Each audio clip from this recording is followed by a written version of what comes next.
Good morning बच्चों। देखो last class में हमने पढ़ा rules of debit and credit.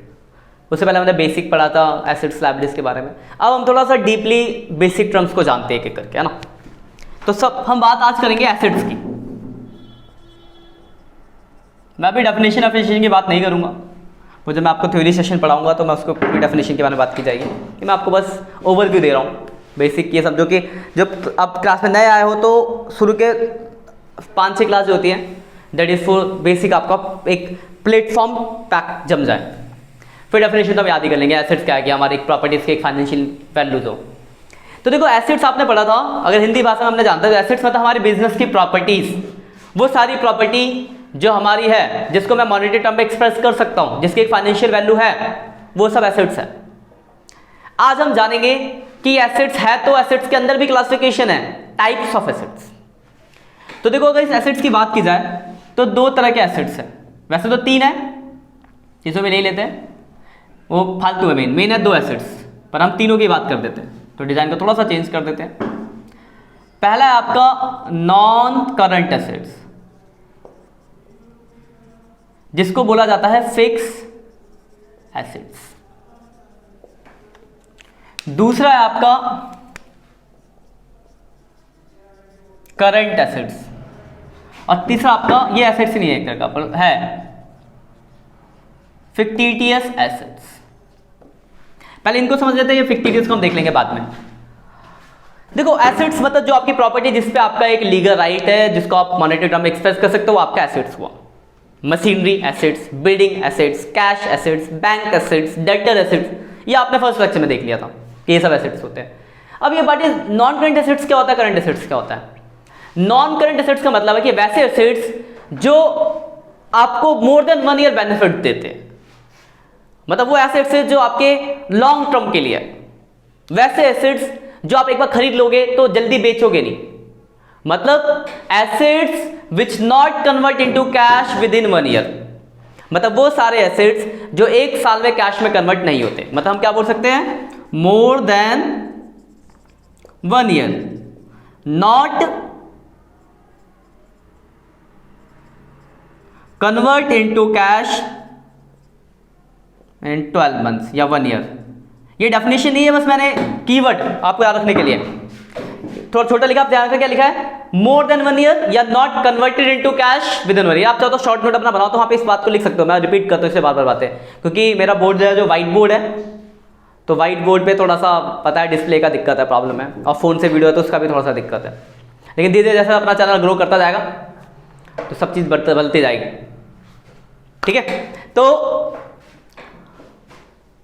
जो आपका नॉन करंट एसेट्स है, मतलब वैसे एसेट्स जो 1 साल में कैश में कन्वर्ट नहीं होते, वो आपके नॉन करंट एसेट्स है। तो करंट क्या होगा, इसको उल्टा, मतलब वैसे एसेट्स जो 1 साल में, मतलब with in 1 year convert into cash, जो 1 साल में कैश में बदल जाए वो करंट एसेट्स, जो 1 साल से ज्यादा के लिए वो नॉन करंट एसेट्स। और एसेट्स आपको पता ही है, अब बस आपको सोचना है कि क्या वो 1 साल में मैं बेच सकता हूं या नहीं बेचूंगा। बेच दूंगा तो करंट है, नहीं बेचूंगा तो नॉन करंट है। या 1 साल में खत्म हो जाएगा तो करंट है, नहीं खत्म होगा तो नॉन करंट।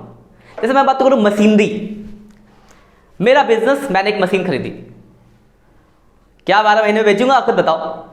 मैं क्यों बेचूंगा 12 महीने में, नहीं बेचूंगा ना, तो क्या होगा आपका नॉन करंट एसेट्स। करंट की बात करते हैं, एक और की बात करते हैं, करंट की नहीं बात करें। करंट बोल दूंगा तो आपको आंसर पता चल जाएगा। अब कुछ भी हो सकता है, रैंडम सोचना है। मैंने एक बिल्डिंग खरीदी, क्या बेचूंगा 1 साल में, अरे क्यों बेचूंगा 1 साल, पता नहीं 50-10 साल बिल्डिंग चलती है, तो नॉन करंट एसेट्स है। डेटर क्या होता है, डेटर मतलब आपको बहुत जरूरी कि मतलब आपको बताना चाहिए कि कुछ वर्ड का तो मतलब पता है, कुछ ऐसे वर्ड है जो हमने फर्स्ट में डिस्कशन किया है। डेटर क्या होता है, डेटर का मतलब किसी को आपने उधार बेचा है, जिससे पैसा लेना है। तो खुद बताओ, अगर आपने किसी को उधार बेचा है, पैसा लेना है, तो क्या वो 1 साल के बाद देगा पैसा आपको, 1 साल के अंदर ही दे देगा। लॉजिक सी बात है, 10 दिन के लिए उधार बेचते हैं, 15 दिन के लिए, 1 महीने के लिए, 2 महीने के लिए, 12 महीने के लिए कोई उधार नहीं बेचता कि 1 साल बाद पैसा दूंगा। जाऊंगा दुकान बोलूंगा भैया आटा दे दो, 1 साल बाद लेना पैसा, भगा देगा उल्टा। मतलब वो आपका क्या है, करंट एसेट्स है। तो आप ऐसा सोच के भी लिख सकते हो। वैसे मैं कुछ नाम एग्जाम्पल लिख दूंगा, आप याद हो जाएंगे, लेकिन मतलब याद आएगा तो आप खुद भी कनेक्ट करोगे। अगर आपको कुछ नया वर्ड आ गया कि हाँ चलो ये तो लिखा नहीं है, चलो अच्छा हाँ करंट 1 साल से ज़्यादा है तो नॉन करंट, 1 साल से कम है करंट। उससे पहले देखो नॉन करंट के अंदर भी 2 तरह के एसेट्स होते हैं, टेंजिबल एसेट्स, इनटेंजिबल एसेट्स। अपना पेन कॉपी लेके रखना, मैं इनके एग्जांपल जो लिखवाऊंगा वो आप लोगों को मैं लिखवाऊंगा, आप साथ के साथ लिखते जाना, नोट बनाते रहो साथ के साथ, सिर्फ सुनने से फायदा नहीं है, तो वो साथ के साथ लिख लेना। यहाँ पे मैं लिखूँ तो खिचड़ी बन जाएगी, क्योंकि पता है आपको बहुत छोटा है, कंटेंट जितना एक्सप्रेस हो जाए वो ज़्यादा बढ़िया है। तो अब ये टेंजिबल एसेट्स और इंटेंजिबल एसेट्स क्या होता है? नॉन करंट के अंदर ये टेंजिबल इंटेंजिबल नाम से, टेंजिबल जिसको आप टच कर सको दैट इज टेंजिबल, इनटेंजिबल जिसको टच नहीं करते तो दिखता नहीं है वो इंटेंजिबल, सीधी सी बात है। तो देखो पहले तो आपको ये पता कि वो नॉन करंट है, क्योंकि नॉन के अंदर ही टेंजिबल इंटेंजिबल होता है। तो जैसे मैंने बोला बिल्डिंग फिर बोला जाता है 1 साल से ज्यादा है तो नॉन करंट एसेट्स हो गया। अब आती है कि टेंजिबल इंटेंजिबल, तो बिल्डिंग को छू सकता हूं, देख सकता हूं, खड़ी है बिल्डिंग तो क्या होगा वो tangible assets. Machinery non current assets हो गया, देख सकता हूं, छू सकता हूं तो टेंजिबल। लेकिन नया पे आता गुडविल एसेट से पढ़ा आपने नाम किसी का, और नाम ऐसा नहीं है नाम की आज नाम बना तो 1 साल के अंदर खत्म करोगे, नाम तो होता कि बना तो लॉन्ग टर्म के लिए, 50 साल मरने के बाद बुढ़ापे में अगले जन्म का पीढ़ी को चल रहा है, वही तो नाम होता है। तो गुडविल क्योंकि बनने में ही टाइम लगता है और बनने के बाद बिगड़ता नहीं है वो, फिर बिगड़ने में भी टाइम लगता है। तो नाम किसी की रेपुटेशन, तो रेपुटेशन धीरे धीरे बनती है और कोई अपनी रेपुटेशन इसलिए बनाता है कि वो 1 साल में बेच देगा, सीधी बात है। तो आपका नॉन करंट एसेट्स होगा तो नॉन में आ गया। अब एक बात बताओ, किसी का नाम दिखता है क्या? नाम है मार्केट में, छू लूंगा? जैसे मैं किसी बोला संजीव सर अकाउंट्स पढ़ाते उनका नाम है मार्केट में, लोकल है अशोकनगर में, लेकिन तो वो छू लेगा कोई? हाँ नाम तो इधर पकड़ लेता हूं, नहीं तो क्या है वो आपका इंटेंजिबल। कॉपीराइट, कॉपीराइट क्या है? एसेट्स है, किसी ने सिंगिंग कर रखा है उसका कॉपीराइट मिलेगा कि इसके नाम से है, वो थोड़ी दिखता है, इंटेंजिबल। सॉफ्टवेयर बनाया हुआ है तो सॉफ्टवेयर बस आप काम करते हो उस पर, दिखता तो छू थोड़ी सकते हो सॉफ्टवेयर को, इंटेंजिबल, ठीक है।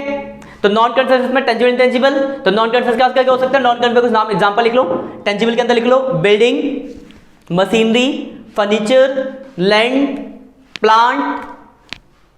इंटेंजिबल में लिख लो, और टेंजिबल लिखना तो कंप्यूटर, और लिखना है तो motorcycle, investment for long term.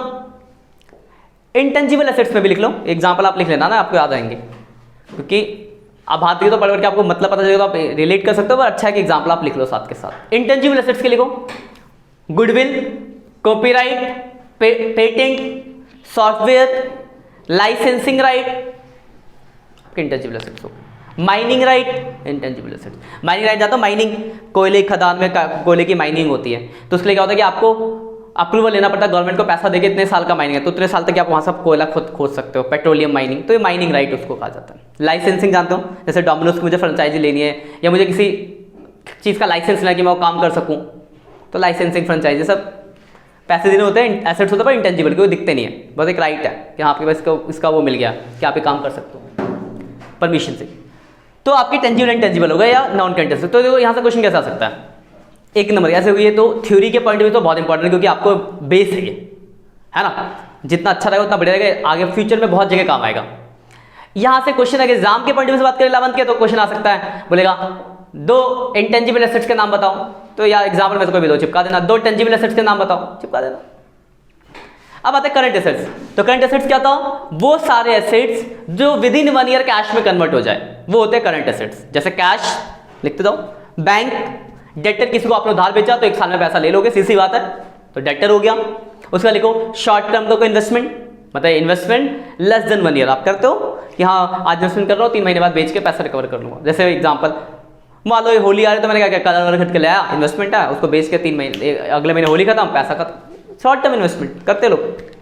उसके बाद लिख लो क्या क्या लिखवा दिया, cash, bank, debtor, prepaid expense, कोई खर्चा आपने एडवांस में दे दिया, एसेट्स होता है, ऐसा नहीं कि पूरे 2 साल 5 साल का दे दोगे, शॉर्ट टर्म का ही दोगे, 2 महीने 1 महीने, तो प्रीपेड एक्सपेंस लिख लो।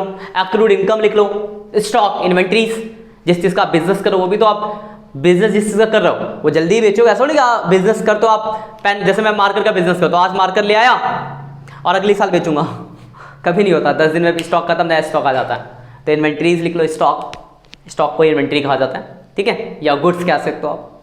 तो ये सब आपके क्या है, करंट एसेट्स है। तो नॉन करंट एसेट्स और करंट एसेट्स समझ गए।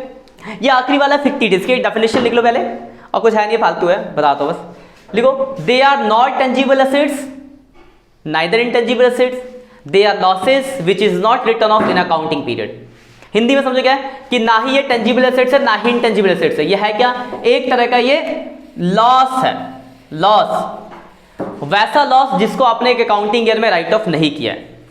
अब क्यों नहीं किया तो एक कहानी समझ चाहता हूँ, ध्यान समझना बात को। सपोज करो, मान लो मैंने नया बिजनेस खोला और बिजनेस में मैंने एडवर्टाइजमेंट पे 5 लाख रुपए खर्च कर दिए। अब मुझे लगता है उस 5 लाख का मुझे आने वाले 2 साल तक बेनिफिट मिलेगा एडवर्टाइजमेंट का। तो मैं वो 5 लाख का खर्चा 1 साल में नहीं दिखाऊंगा, मैं क्या करूँगा, उस 5 लाख का जगह मैंने खर्चा किया है और मुझे लगता है 2 साल बेनिफिट, तो मैंने क्या किया, 2.5 लाख इस साल खर्चे में दिखा दिया और 2.5 लाख अगले साल दिखाऊंगा। ये मैंने माना, मैंने सही बात है, खर्चा तो 2 साल बेनिफिट दिया तो खर्चे को 2 साल में दिखाओ। तो जब पहले साल का एंड होगा तो मैंने 2.5 लाख तो खर्चे में दिखा दिया, तो खर्चे में चले गया, खर्चे में कहाँ जाता है, पीएनएल अकाउंट में जाता है। क्या होता है पीएनएल, आप पढ़ोगे आगे फ्यूचर में। तो आप ऐसे कहानी समझो कि हमने 1.5 लाख खर्चे में दिखा दिया, तो बाकी 1.5 लाख अभी दिखाएं तो उसको कहीं तो शो करना पड़ेगा ना। तो उस 1.5 लाख को जो नहीं दिखाया खर्चे उसको हम बैलेंस शीट के एसेट्स में दिखाते हैं। एसेट्स जो दिखाते हैं वो बैलेंस शीट में दिखाते हैं, बैलेंस शीट भी छोड़ो अभी क्योंकि आगे की बात है। आप उसको एसेट्स में कंसीडर करते हो, क्यों करते हो कि वो ऐसे खर्चे हैं जिसका बेनिफिट अभी आपको मिला नहीं है, मिलेगा तो मिलेगा, एडवांस खर्चा। पर वो ऐसा एक्सपेंस, वो एक तरह का खर्चा हो चुका है ना, लॉस एक तरह का, but you are treated is as assets, पर वो एसेट्स तो है नहीं। तो उसके लिए एक कैटेगरी बनाई गई है, जिसे कहते हैं फिक्टिटियस एसेट्स, जिसलिए लिखा है कि ये क्या होता है, एक तरह का लॉस होता है जिसको आपने अभी राइट ऑफ नहीं किया है, जब आप राइट ऑफ कर दोगे तो खत्म हो जाएगा। इसमें लिख सकते हो लार्ज एडवर्टाइजमेंट एक्सपेंडिचर, ठीक है। तो ये था आपका एसेट्स जो हमने आज पढ़ा, एसेट्स के बारे में अच्छे से क्लेरिफाई कर लो एसेट्स। अगले लेक्चर में आएंगे तो हम कुछ नए किसी और एक टॉपिक को लेकर चलेंगे, क्योंकि अभी बहुत सारी चीज़ सबको डीप जाना है, आपको थोड़ा सा एक्सटेंड कर रहे हैं हम पहली क्लास को, ठीक है। तो आज के लिए इतना ही, मिलते हैं अगली क्लास, तब तक के लिए बाय बाय।